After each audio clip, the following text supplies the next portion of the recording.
యేసుక్రీస్తు వారు సిలువలో మరణించారు, యేసుక్రీస్తు వారు తిరిగి లేచారు. లేఖనముల ప్రకారము సిలువ వేయబడి సమాధి చేయబడి 3వ దినమందు తిరిగి లేచారు.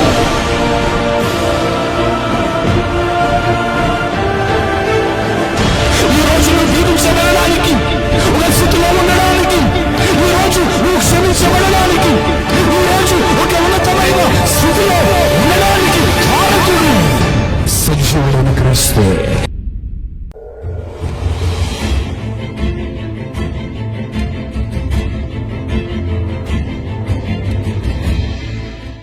క్రీస్తు ప్రభునందు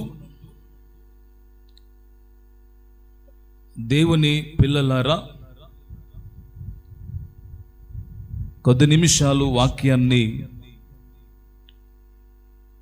మీరందరూ శ్రద్ధగా జాగ్రత్తగా దేవుని మాటలు వినాలని దేవుని సేవకునిగా మీ అందరికీ తెలియజేస్తున్నాను. మనము ఎక్కడో తప్పు చేసి దేవుని సన్నిధిలో మనము మన పాపాలని ఒప్పుకుంటాం. ఇక్కడ పాపము చేస్తే ఒప్పుకునే స్థలము లేదు. వాక్యము చెప్పే మాట, నీవు దేవుని మందిరమునకు పోవునప్పుడు నీ ప్రవర్తన జాగ్రత్తగా చూసుకోమన్నారు. మనము ఒక అగ్ని దగ్గర నిలబడినప్పుడు ఎంత జాగ్రత్తగా నిలబడతామో, ఒక సింహం ఉన్న చోట ఎలాగ జాగ్రత్తగా ఉంటామో, ఒక ప్రమాదం కలిగేటువంటి చోట ఎంత జాగ్రత్తగా ఉంటామో, దేవుని సన్నిధిలో అంతకంటే ఎక్కువగా జాగ్రత్తగా ఉండాలి. ఇక్కడ తప్పు చేస్తే ఒప్పుకునేటువంటి స్థలము మరొకటి లేదు. ప్రసంగి గారు చెప్తారు, దేవుడు ఆకాశమందు ఉన్నాడు, నీవు భూమి యందు ఉన్నావు, నీ మాటలు కొద్దిగా ఉండాలి అని అంటాడు. మనము దేవుని సన్నిధిలో ఎలాగా మనము శిక్షణ తెచ్చుకుంటాము అనంటే, దేవుని సన్నిధిని అనాలోచనగా పలకడము వలన మన దేహానికి శిక్షణ తెచ్చుకుంటాం. మనము దేవుని సన్నిధిలో ఉన్నాము అన్న సంగతి మరిచిపోయి ఎక్కడో లోకంలో ఉన్నాంలే, ఎక్కడ బయట ఫంక్షన్ హాల్లో ఉన్నాము అన్నంత అహంకారాన్ని దేవుని సన్నిధిలో కలిగి ఉంటే మన బ్రతుకులు పాడైపోతాయి. అందుకే చాలా మందికి దేవుని యొక్క సన్నిధి విలువ అర్థం కావట్లేదు. ఈ రోజుల్లో చాలా చోట్ల మందిరాల్లో కూడా సేవకులు అలాగే తగలడిపోయారు, సంఘము కూడా అలాగే తగలడిపోయింది. క్రమం లేదు సంఘాల్లో. బోధించగలిగిన వాడే, చెప్పగలిగిన వాడే వారితో కలిసి ఏకమైపోయి జోకులేసుకుంటూ వారితో పాటి కలిసి జోకులేసుకోవడం, నవ్వుకుంటూ బ్రతకడం, సమాజంలో కలిసిపోవడం ఏకమైపోయింది. అందుకే ప్రజలు దేవుని సన్నిధిలో చాలా మంది ఏం చేస్తున్నారంటే, దేవుని యొక్క ఆశీర్వాదానికి బదులు, శక్తికి బదులు వారు ఏం చేసుకుంటున్నారంటే ఆపోజిట్, వారికి శ్రమను తెచ్చుకుంటున్నారు, వారి దేహానికి శిక్షను తెచ్చుకుంటున్నారు. మనము నిలిచి ఉన్న వాని సన్నిధి సామాన్యమైనది కాదు. మనము నిలిచి ఉన్న వాని సన్నిధి సామాన్యమైనది కాదు. మనము నిలిచి ఉన్న వాని సన్నిధి చాలా బలమైనటువంటి సన్నిధి. మనము నిలిచి ఉన్న వాని సన్నిధి ఒక అద్భుతమైనటువంటి సన్నిధి. ఆయన సన్నిధి అనేది అద్భుతమైనటువంటి సన్నిధి. ఆ సన్నిధిలోకి వచ్చేటువంటి ఆయన అందులో ఉన్న ఆయన ఒక సామాన్యమైన వ్యక్తి కాదు. మాట చేత సృష్టిని కలగజేసినటువంటి మహోన్నతమైన, భీకరుడైన, గంభీరుడైన దేవుడై ఉన్నారు. దేవుని పిల్లలారా, దేవుని సన్నిధిలో ఉన్న మనము, దేవుని నమ్మినటువంటి మనం, ఆయన చెప్పినట్లుగా ఎవరైతే జీవిస్తారో, ఎవరైతే బ్రతుకుతారో వారి కుటుంబాలు అద్భుతమైన రీతిలో దీవించబడతాయి. నాకు చాలా సందర్భాల్లో అనిపిస్తుంటుంది, కొంతమందిని చూచినప్పుడు చాలా బాధ అనిపిస్తూ ఉంటుంది. వారు ఇంకా దీవించబడకపోవడం, ఇంకా ఎదగపోవడం, ఇంకా ఆత్మీయతలో వర్ధిల్లకపోవడం అనేది చాలా భయంకరమైన పరిస్థితులు. ఎప్పుడు ఒక మాట, సేవకునిగా ఒక మాట, ఎప్పుడు ఒక మాట మాట్లాడుతూ ఉంటాను నేను. చెప్పేవారు లేక చాలామంది చెడిపోయిన వాళ్ళు ఉన్నారు. చెప్పేవాడు ఉండి చెడిపోతుంటే వాళ్ళని ఏమంటారు చెప్పండి? ఇంకేమైనా ఉందా? అరే నాయనా, చెప్పేవారు లేరు. చెప్పేవారు లేక చాలా మంది చెడిపోయారు. చెప్పేవాడుండి చెడిపోయే వ్యక్తిని ఇంకా ఎవడైనా సరిచేయగలుగుతాడా? ఎవరైనా బాగు చేయగలుగుతారా? ఎవరు బాగు చేయలేరు, బాగు చేయలేరు. దేవుని పిల్లలారా, మనము కలిగి ఉన్న దేవుడు ఆయన సర్వాంతర్యామి. ఆయన యుగ యుగాలకు సజీవుడైన దేవుడు. ఆయన మొదటివాడు, కడపటివాడు.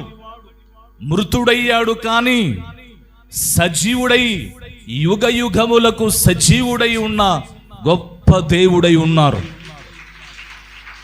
మరణమును సైతము ఓడించగలిగినటువంటి గొప్ప దేవుడు, శక్తి కలిగినటువంటి భీకరుడైన దేవుడు. ఆయనకు అసాధ్యమైన కార్యాలు ఏవి లేవు. ఆయన చాలా గొప్ప దేవుడు, చాలా గంభీరుడైనటువంటి దేవుడు. మానవ జీవితములో మానవుడు కలిగిన శ్రమలన్నిటిలో నుండి, బాధలన్నిటిలో నుండి, వ్యాధుల్లో నుండి, భయంకరమైన దురాత్మల నుండి, చేతబడల నుండి, సంతానలేమి నుండి, అవమానములో నుండి అన్నిటినీ విడిపించగలిగినటువంటి సమర్థుడు మనము నమ్మిన దేవుడు. దేవునికి మహిమ కలుగును గాక. ఆయనకు చాతగానిది ఏది లేదు. ఆయనకు చాతగానిది ఏమీ లేదు. దావీదు భక్తుడు అంటాడు, ఆయన కుడి చేతిలో నిత్యము సుఖములున్నవి అని అంటాడు. ఆయన చేతిలో, కుడి చేతిలో నిత్యము సుఖములు ఉన్నాయి అని అంటాడు. దేవుని పిల్లలారా, ఈరోజు దేవుడు మనిషిని ఏ రూపములో వచ్చి దీవించినా, ఏ యొక్క అద్భుతమైన రీతిని దేవుడు చేసినా, దేవుడు ఏమి చేయలేదు అని బాధపడేవారు చాలా మంది ఉంటారు. యేసుక్రీస్తు ప్రత్యక్షత ఈ ప్రార్థన మందిరంలోనికి వచ్చిన వారులారా, ఈ దేవుని సన్నిధిలో ఎవరైతే జాగ్రత్తగా ఉండి నమ్మి ఆయనను స్మరిస్తారో వారికి ఆయన రక్షించే దేవుడై ఉన్నారు, ఆశీర్వదించే దేవుడై ఉన్నారు, కృప చూపించే దేవుడై ఉన్నారు. కనుక దేవుని యొక్క మాటలను చాలా చాలా జాగ్రత్తగా వినాలి. చాలా సందర్భాల్లో ఏం చేస్తారంటే, దేవుని సేవకుల ద్వారా దేవుడు మాట్లాడుచున్నప్పుడు ఆ పాస్టరయ్య గారు నా గురించి మాట్లాడారు అని చెప్పి చాలా మంది సనిగేవారు సేవకుల మీద ఉంటారు. గమనించే మాట ఏంటంటే, దేవుని పిల్లలారా, మీ అందరికీ చెప్పే మాట, యేసుక్రీస్తు ప్రత్యక్షతలో ఉన్న దేవుని పిల్లలారా, మిమ్మలను ఒక సేవకులుగా మీరు బాగుండాలి, సరి చేయబడాలి, మీరు దేవుని రాజ్యానికి సొంతము కావాలి, ఆయన పిల్లలుగా తయారు చేయబడాలనే మీ యొక్క పరిస్థితులను బట్టి, మీ బలహీనతలను బట్టి మిమ్మల్ని సేవకులుగా మేము గద్దిస్తాము తప్ప మరొకటి ఏమీ కాదు. అందుకే ఎందుకనంటే మంచి ఎక్కువైందనుకో, మంచి ఎక్కువ చేసామనుకోండి, ఎక్కువగా డోస్ ఇచ్చామనుకోండి, అది తిరిగి మనల్నే ఏం చేస్తారు చెప్పండి, పాడు చేసేటువంటి పరిస్థితులు జరుగుతాయి. ఎందుకనంటే మంచి ఎక్కువగా చేస్తే, మంచిగా ఎక్కువగా ప్రేమిస్తే ఏమవుతుందంటే చివరికి చాలా భయంకరంగా తయారైపోతుంది. మీ అందరికీ చెప్పే మాట, మంచితనం ఎక్కువగా డోస్ కాకూడదు. ఎందుకంటే మంచితనం ఎక్కువైతే అది తిరిగి మనకే ప్రమాదం అవుతుంది. ఏమవుతుంది గడి చెప్పాలి, ప్రమాదం అయిపోతుంది. ఎక్కువగా మంచిగా మాట్లాడాము, మంచి కోరుకున్నాం అనుకోండి, అదేమైపోతుంది, ప్రమాదం అయిపోతుంది. సేవకుల్ని ద్వేషిస్తారు, సేవకుల మీద నిందలేస్తారు, లేకపోతే రకరకాలుగా ఏదో ఒకటి చేసేసి మందిరాన్ని విడిచిపెట్టేసి వెళ్ళిపోతారు. ఎందుకంటే మంచితనానికి ఉన్న ఆ ఎక్కువగా డోస్ ఎక్కువైపోతే ఏమైపోతుంది అంటే, మంచితనం డోస్ ఎక్కువైతే అది తిరిగి మనలకే పతనం చేసే అవకాశాలు జరుగుతాయి. అందుకే దేవుని పిల్లలారా, దేవుని సేవకుల విషయంలో ఒకటే మాట, అభిషేకించినటువంటి దైవ సేవకులను ఏ రోజు మనము మాట్లాడకూడదు, వారిని అపార్థము చేసుకుంటే దేవుడు ఊరుకోడు.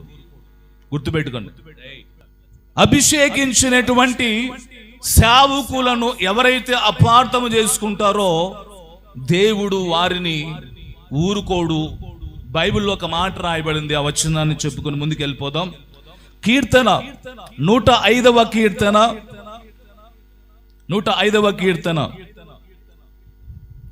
13వ వాక్య భాగాన్ని చదువుకుందాం.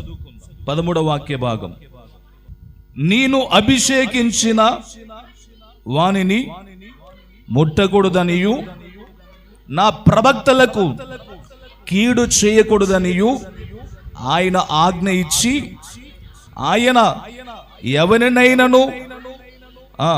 ఎవరినైనా హింస చేయలేదు, వారి కొరకు రాజులను గద్దించెను, దేశము మీదికి ఆయన కరువు రప్పించెను. గమనించే మాట ఏంటంటే, దేవుని పిల్లలారా, వాక్యంలో రాయబడినట్లుగా నేను అభిషేకించిన వారిని ముట్టకూడదనియు, నా ప్రవక్తలకు కీడు చేయకూడదనియు ఆయన ఆజ్ఞ ఇచ్చెను. వారి కొరకు రాజులను ఏం చేశాడు, గద్దించాడు. హింస చేయలేదు, కానీ ఆయన దేశం మీదకి ఏం తెప్పించాడంట, కరువు తెప్పించాడంట. అంటే దేశం మీదకి అభిషేకించినటువంటి దైవ సేవకుల మీదకి వెళితే, వారిని ఎలా పడి అలా మాట్లాడితే, దేశం మీద కరువు వచ్చినప్పుడు కుటుంబంలోకి కరువు రాదా? చెప్పాలి, గట్టి చెప్పాలి. వస్తుందా రాదా? వస్తుంది. ఎందుకనంటే సేవకులు అంటే అందరూ సేవకులు కాదు. ఎందుకనంటే ఈ రోజుల్లో సేవకులు అని చెప్పి, మేం పాస్టర్లు అని చెప్పి రకరకాలైనటువంటి బూటకపు జీవితాలు జీవించే సేవకులు కూడా చాలా మంది వచ్చారు. మేం పాస్టర్లు ఏమంటారు, రాజకీయం చేస్తారు. ఆ సంఘంలో ఉన్న వారిని ఈ సంఘంలోకి, ఈ సంఘంలో ఉన్న వారికి ఆ సంఘంలోనికి, ఆత్మీయత లేనివారు, పిలుపు లేనివారు, త్యాగము లేనివారు, అంటే ఇవన్నీ కలిగినటువంటి వారు చాలా మంది ఉంటారు. మనము ఎలాంటి వారిని గుర్తించాలంటే, ఆయన సేవ చేయడానికి వచ్చినటువంటి ఒక వ్యక్తి తను సర్వము కోల్పోయిన వాడిగా ఉండాలి. తన రక్త సంబంధాలైన కావచ్చు, తను చేసే పని కావచ్చు, తన స్నేహితులు కావచ్చు, తనకు కలిగిన సమస్తమును కావచ్చు. యేసు ప్రభువారు అంటారు, ఏమంటారంటే, నన్ను వెంబడించేవాడు తల్లినైనను తండ్రినైనను ఎక్కువగా ప్రేమించకూడదు, ఆస్తినైనను విడిచిపెట్టాలి అని అంటాడు. విడిచిపెట్టాలంటే అలా విడిచిపెట్టడం కాదు. విడిచిపెట్టడం అంటే అలా విడిచిపెట్టడం కాదు. వారిని ప్రేమించాలి. దేవుని పని ఉన్నప్పుడు దేవుని పనికి భార్యను గాని, పనిని గాని, ఉద్యోగాన్ని, పనిని గాని అడ్డు పెట్టకూడదు. అలా పెడితే వారు దేవునికి పాత్రులు కారు. దేవుని పిల్లలారా, మేము దేవుని యొక్క కృపను బట్టి దేవుడు ఏర్పాటు చేసుకొని ఈ ప్రాంతానికి దేవుడు మమ్మల్ని నడిపించారు. ఈ ప్రాంతానికి దేవుడు మమ్మల్ని నడిపించారు. నడిపించినప్పుడు నుండి అభివృద్ధి అలాగే ఉంది, శ్రమలు అలాగే ఉన్నాయి, కష్టాలు కూడా అలాగే ఉన్నాయి, సేవకునికి బాధలు అలాగే ఉన్నాయి. సంఘములో బాధించేవారు, రకరకాలుగా వారి ప్రవర్తన ద్వారా వేధించేవారు, రకరకాలైనటువంటి వారు. ఇప్పటికీ మేము ఆ జీవితాన్ని కొనసాగిస్తూనే ఉన్నాం. కారణం ఏంటి అనంటే, దేవుని సేవ చేసేవాడు, నిజంగా దేవుని పరిచర్య చేసేవానికి శ్రమలు ఎక్కువగా ఉంటాయి, కష్టాలు ఎక్కువగా ఉంటాయి, బాధలు ఎక్కువగా ఉంటాయి. కానీ అవన్నిటి ద్వారా ఒక అద్భుతమైనటువంటి కార్యాలు దేవుడు చేయబోతున్నారు తన నమ్మిన వారి కొరకు. దేవునికి మహిమ కలుగును గాక. ఎందుకనంటే సంఘములో ఉన్నవారు అందరూ దేవుని కొరకు పనిచేసేవారు ఉండరు. ఎందుకనంటే ఈ రోజుల్లో ఒక పెళ్లి జరుగుతుందంటే రాత్రింబగుళ్ళాడు పని చేస్తారు. లేకపోతే ఒక రాజకీయ నాయకుడు వస్తున్నాడంటే రాత్రింపగుళ్ళు పని చేస్తారు. లేకపోతే ఎక్కడైనా బంధువుల కొరకు చేయాలంటే ఎంతసేపు అయినా చేస్తారు. కానీ దేవుని యొక్క పరిచర్య కొరకు, దేవుని కొరకు కష్టపడే వారు చాలా మంది తక్కువైపోయారు. సాకులు చెప్పేటువంటి వారు తక్కువైపోయారు.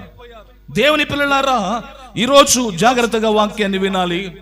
దేవుని యొక్క వాక్యాన్ని వింటున్న మీరందరూ కూడా దేవుడు ఆయన నీతో మాట్లాడుతున్నాడు. అందుకే సేవకులను, నేను అభిషేకించిన సేవకుని ముట్టకూడదు, ప్రవక్తలను హింసించకూడదు అని అన్నారు. ఎందుకనంటే ఒక దైవ సేవకుడు మిమ్మలను నిండారా దీవించినప్పుడు నిజంగా మీరు దీవించబడతారు. దేవునికి మహిమ కలుగును గాక. వారి మాటకు లోబడాలి, వారిని గౌరవించాలి, వారిని ప్రేమించాలి, వారిని చెప్పే మాట వినాలి. ఎప్పుడైతే ఆ మాట వింటారో తప్పకుండా దేవుడు కార్యాన్ని జరిగింపచేస్తారు. నమ్మని వారి జీవితంలో దేవుడు ఏమి చేయరు. నమ్మని వారి జీవితంలో దేవుడు ఏ కార్యము చేయరు. ఎందుకనంటే సంపూర్ణంగా ఒక దైవ సేవకుడి మీద సంఘములో ఉన్న విశ్వాసులైన వారు, ఆత్మీయ పిల్లలు, సంఘములో ఉన్న ఆత్మీయ పిల్లలు దైవ సేవకుని మీద సంపూర్ణంగా ఆధారపడాలి. అయ్యా, ఈ పని చేయబోతున్నా, మీరు ప్రార్థన చేయండి. ఈ ప్రయాణం చేస్తున్నాను, ప్రార్థన చేయండి. ఇది పని చేయాలనుకుంటున్నాను, ఇది చెయ్యొచ్చా చెయ్యకూడదా, మీరు ఎలా చెప్పితే అలాగా చేయమంటే చేస్తాం, లేకపోతే లేదు అనే ఆ స్థితిలోకి రావాలి. అంటే ఏంటి ఆ స్థితిలోకి? అంటే ఏంటి? గడిచిన వారమందు దేవుడు మనకిచ్చిన ఆత్మీయ పిల్లల్లో నందూరు మోషే ఉన్నాడు. వాళ్ళు పొలంలో బోర్ వేయించారు. ఒక పాయింట్ చూశారు. అయ్యా, తను చెప్పాడు, అయ్యా మీరు చెప్పితేనే బోర్ వేపిస్తా, మీరు వచ్చి ఒకసారి ప్రార్థన చేయండి, మీరు చెప్పితేనే బోర్ వేపిస్తా, లేకపోతే నేను ఏం చేయనయ్యా, ఎట్లయినా ఒకటే అయ్యా అని అన్నాడు. సర్లే నాయన అని వెళ్ళిపోయి ప్రార్థన చేసాం. సర్లే మోషే చేసి తర్వాత మరల ఏం చేశారంటే, అక్కడ బోర్ వేసేటప్పుడు వైర్లు ఉన్నాయని చెప్పి మరలా ఆ పాయింట్ జరిపేశారు. ఫోన్ చేశాడు, అయ్యా మరలా దాదాపు కొన్ని అడుగులు జరిపేశారయ్యా, ఇక్కడ వేస్తామంటున్నారు, మరి చెప్పండి అయ్యా అనంటే ప్రార్థన చెయ్యండి అయ్యా అని అన్నారు. సరే నాయనా ప్రార్థన చేస్తా అని చెప్పి ప్రార్థన చేయడం జరిగింది. దేవా కృప చూపించండి నాయనా, సహాయం చేయండి. దేవా మీరు అరణ్యములో నీటి బుగ్గను మీరు పుట్టించిన వారు, బండను చీల్చి ఇశ్రాయేలులైనటువంటి ప్రజలకు నీళ్ళు ఇచ్చారు, మీరు కృప చూపించారు అని ప్రార్థన చేసి నాయనా సరే ఏపీ చేసుకోండి అని చెప్పడం జరిగింది. వేస్తూ ఉంటే 90 అడుగులకే 2 ఇంచులు నీళ్ళు వచ్చేసాయి. గట్టిగా చప్పట్లు కొడతాం. దేవునికి మహిమ కలుగును గాక. అక్కడ అదే పొలంలో 2 బోర్లు వేయించారు, పర్లేదు. కొన్ని చోట్ల దాదాపు 25 బోర్లు అట్లా వేయించారంట. చాలా ఎన్నో బోర్లు వేయించారు, నీళ్లు పర్లేదంట. 90 అడుగులకే నీళ్లు పట్టాయి. అంటే సంపూర్ణంగా మనం నమ్మగలగాల. నమ్మినప్పుడే మనం దేవుని మహిమను చూడగలుగుతాం. నమ్మిన ఎడల ఆయన మహిమను మనం చూడగలుగుతాం. దేవుని పిల్లలారా, అంటే మంచిది. ఒక కార్యము చేసేటప్పుడు, ఓ పని చేసేటప్పుడు మీరు సేవకుని అడిగి ప్రార్థన చేసుకోవడం తప్పేమీ కాదు. తప్పు అంటారా? గడి చెప్పాలి. తప్పు అంటారా? తప్పు కాదు. అయితే మీ అందరికీ చెప్పే మాట, మన జీవిత కాలంలో దేవుని సన్నిధిలో ఉన్న మనం, కొంతమంది ఏమనుకుంటారంటే అన్నిట్లో నేను కరెక్ట్గా ఉన్నా, నేను అన్ని విశ్వాసంలో కరెక్ట్గా ఉన్నాను, నేను మందిరానికి వచ్చే విషయంలో కరెక్ట్గా ఉన్నాను, దశమ భాగం తీసి వాటిలో కరెక్ట్గా ఉన్నాను, సహకరించే వాటిలో మంచిగా ఉన్నాను, అన్నిట్లో కరెక్ట్గా ఉన్నానని చెప్పి కొందరు వారికి వారే మోసము చేసుకుంటూ ఉంటారు. వారికి వారే మోసం చేసుకుంటూ ఉంటారు.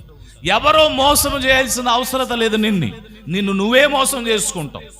అయితే దేవుని పిల్లలారా, బైబిల్ గ్రంథములో కూడా ఒక వ్యక్తి నేను అన్ని కలిగి ఉన్నాను, చిన్నప్పటి నుండే అన్ని చేస్తున్నాను అని చెప్పి ఒక వ్యక్తి మాట్లాడారు. దేవునికి స్తోత్రం కలుగును గాక. అయితే ఈరోజు మీతో చెప్పబోయే అంశం ఏంటంటే దేవుని పిల్లలారా, ఒకటి కొదువుగా ఉన్నది. ఇప్పుడు మనము ఒకవేళ ఏదైనా లోన్ పెట్టుకున్నాం, లోన్ పెట్టేసుకున్నాం, అన్నీ ఉన్నాయి, ఆధార్ కార్డు లేదు. ఆధార్ కార్డు లేకపోతే నీ అడ్రస్ ఏంటో తెలుస్తుందా?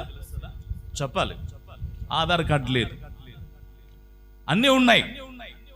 గమనించే మాట ఏంటంటే, చాలా సందర్భాల్లో మనుషులు ఏమనుకుంటారంటే నాకు డబ్బులున్నాయి. ఏమున్నాయి? నాకు డబ్బులున్నాయి, నాకు ఆస్తి ఉంది, నాకు ఉద్యోగం ఉంది, నాకు అన్నీ ఉన్నాయి అని చెప్పి చాలా మంది అనుకుంటారు. అయితే దేవుని పిల్లలారా, ఈరోజు ఈ ప్రపంచంలో ఉద్యోగం కలిగిన వాడైనా, ఆస్తి కలిగిన వాడైనా, ఒకవేళ ధన సమృద్ధి కలిగిన వాడైనా, ఎవరైనా సరే వారి జీవితంలో ఒకటి కొదువుగా ఉంది, ఏదో ఒకటి కొదువుగా ఉంది. అయితే బైబిల్ గ్రంథములో కూడా యేసు ప్రభు వారు ఒక మాట అంటాడు, ఒక్కటి కొదువుగా ఉన్నది అని అంటాడు. ఒక వ్యక్తి వచ్చి యేసు ప్రభు వారిని ఏం చేస్తాడంటే, ఒక అధికారి వచ్చి, అయ్యా, నిత్య జీవమునకు వారసుడవుటకు నేనేమి చెయ్యాలి అని అంటాడు. దేనికి? నిత్య జీవానికి. చెప్పండమ్మా. నిత్య జీవం అంటే మానవ జీవితంలో ఈ శరీరానికి మరణముంది, కానీ ఆత్మకేమి లేదు, మరణము లేదు. ఆత్మకు నిత్యము జీవించే ఆయుష్ ఉంది. ఆత్మకేముంది? చెప్పాలి. ఆత్మకు నిత్యము జీవించే ఆయుష్ ఉంది. అందుకే బైబిల్లో ఒక మాట, దేవుడు ఏం చేశాడంటే, ఒక మానవుణ్ణి ఆయన ఒక మట్టిని తీసి బొమ్మగా చేసి వాని నాసికా రంధ్రములోనికి జీవవాయువును ఊదగా నరుడు జీవాత్మగా అనర్చబడ్డాడు. ఏ ఆత్మ? జీవాత్మ. ఏ ఆత్మ? జీవాత్మ. అయితే ఇక్కడ కూర్చున్న వారులారా, ఒక శరీరములో 3 భాగాలు ఉన్నాయి. ఒకటి ప్రాణం, 2 ఆత్మ, 3 శరీరం. ఎన్ని భాగాలు ఉన్నాయి? గట్టిగా చెప్పాలి. 3 భాగాలు ఉన్నాయి. అయితే ఈ 3 భాగాలలో ఒకటి ప్రాణము, 2 ఆత్మ, 3 శరీరం. ఈ శరీరములో ఉన్న ఈ 3 భాగాలలో దేని విషయంలో మనం ఎక్కువగా జాగ్రత్త పడుతున్నాం అనంటే, శరీరం విషయంలో, ప్రాణము కాపాడుకునే విషయంలో చాలా చాలా చాలా శ్రద్ధ తీసుకుంటున్నాం. మనకు శ్రద్ధ లేనిది ఏంటి అనంటే, ఆత్మ మీద మనకు శ్రద్ధ లేదు. కానీ ఇక్కడ ఉన్న ఒక వ్యక్తి, ధనవంతుడైన ఒక వ్యక్తి చూద్దాం వచనం. లూకాసు వార్త 18వ అధ్యాయం 18వ వచనం. ఆయనను చూచి సద్బోధకుడా, నిత్య జీవమునకు వారసుడగుటకు నేను ఏమి చెయ్యవలనని ఆయనను అడిగాను. చాలు. దేవుని పిల్లలారా, ఇక్కడ ఒక అధికారి, తను ధనవంతుడు. అధికారి నెక్స్ట్ తను ధనవంతుడు. కానీ ఈ ధనవంతుడికి చక్కటి డబ్బుంది, ఆస్తుంది, అధికారం ఉంది, తినడానికి సమృద్ధిగా ఉంది. రైట్. తాను ఆరోగ్యంగా ఉన్నాడు, తన శరీరానికి మంచి వస్త్రాలు ఉన్నాయి, చాలా చక్కగా ఉంది. అలాంటి వ్యక్తికి ఒక ఆలోచన రావడం, ఆ వ్యక్తికి ఆ ఆలోచన కలగడమే చాలా గ్రేట్. ఏ ఆలోచన చెప్పాలి? నిత్య జీవానికి వారసుడు కావాలన్న ఆలోచన కలగడం చెప్పాలి, చాలా గ్రేట్. ఆ వ్యక్తికి ఆలోచన కలగడమే చాలా గ్రేట్. కానీ ఈరోజు దేవుని వాక్యాన్ని వింటున్న వారులారా, అలాగే ఈ లైవ్ ద్వారా, ఈ టీవీ కార్యక్రమాల ద్వారా, ఈ పరిచర్య ద్వారా వాక్యాన్ని వింటున్న దేవుని పిల్లలారా, నీవెంతటి గనుడు అయినా, ఎలాంటి వాడవైనా, నువ్వు ఏ ఉద్యోగాన్ని కలిగి ఉన్నా, నువ్వు అధికారివైనా, నీ జీవితంలో నువ్వు ఎంత కలిగి ఉన్నప్పటికైనా మీ అందరికి చెప్పే మాట, నీవు నీ యొక్క ఆత్మ విషయమై, నిత్య జీవము విషయమై ఆలోచన చేయకపోతే నీ ఆత్మ నిత్య నరకానికి వెళ్ళిపోతుంది. ఎక్కడికి వెళ్ళిపోతుంది? నిత్య నరకానికి వెళ్ళిపోతుంది. నిత్య నరకానికి వెళ్ళిపోతుంది. చాలా మంది శరీర విషయంలో చాలా శ్రద్ధ తీసుకుంటున్నారు. శరీర విషయంలో ఒక వ్యక్తికి షుగర్ ఉంది, బీపీ ఉంది, లేకపోతే ఏదైనా అనారోగ్యం ఉంటే తాను ఏం చేస్తాడు? చాలా జాగ్రత్తగా కాపాడుకుంటాడు శరీరాన్ని. కాపాడుకోవడం తప్పు అనట్లేదు, ఆరోగ్యాన్ని కాపాడుకోవడం తప్పు కాదు, శరీరాన్ని కాపాడుకోవడం తప్పు కాదు, కాపాడుకోవాలి. ప్రాణము పోకుండా నీ ఆయుష్ని పెంచుకోవాలి. ఈ రోజుల్లో చాలా మంది ఇదిగో ఈ ఫుడ్ తింటే ఆయుష్ పెరుగుతుంది, ఈ ఫుడ్ తింటే కొన్ని సంవత్సరాలు బ్రతుకుతారు అని చెప్పి రకరకాలైనటువంటి పరిస్థితులు జరుగుతూ ఉన్నాయి. మనము ఓన్లీ ఫుడ్ మీద, ఓన్లీ మెడిసిన్స్ మీద, ఓన్లీ మనము మన కలిగిన దాని మీద ఆధారపడితే కుదరదు. కానీ మీకు చెప్పే మాట, దేవుని మీద కూడా ఆధారపడాలి. శరీరాన్ని గూర్చినటువంటి మీకు ఆలోచన ఉంది. ఒక మాటలో చెప్పాలంటే, మీరు ఒక దేవుని పిల్లలైనటువంటి దేవుని పిల్లలుగా ఉన్న మనము శరీర స్వభావాన్ని కలిగిన వారిగా ఉండకూడదు. మన స్వభావం ఆత్మ స్వభావము కలిగిన వారిగా జీవించాలి.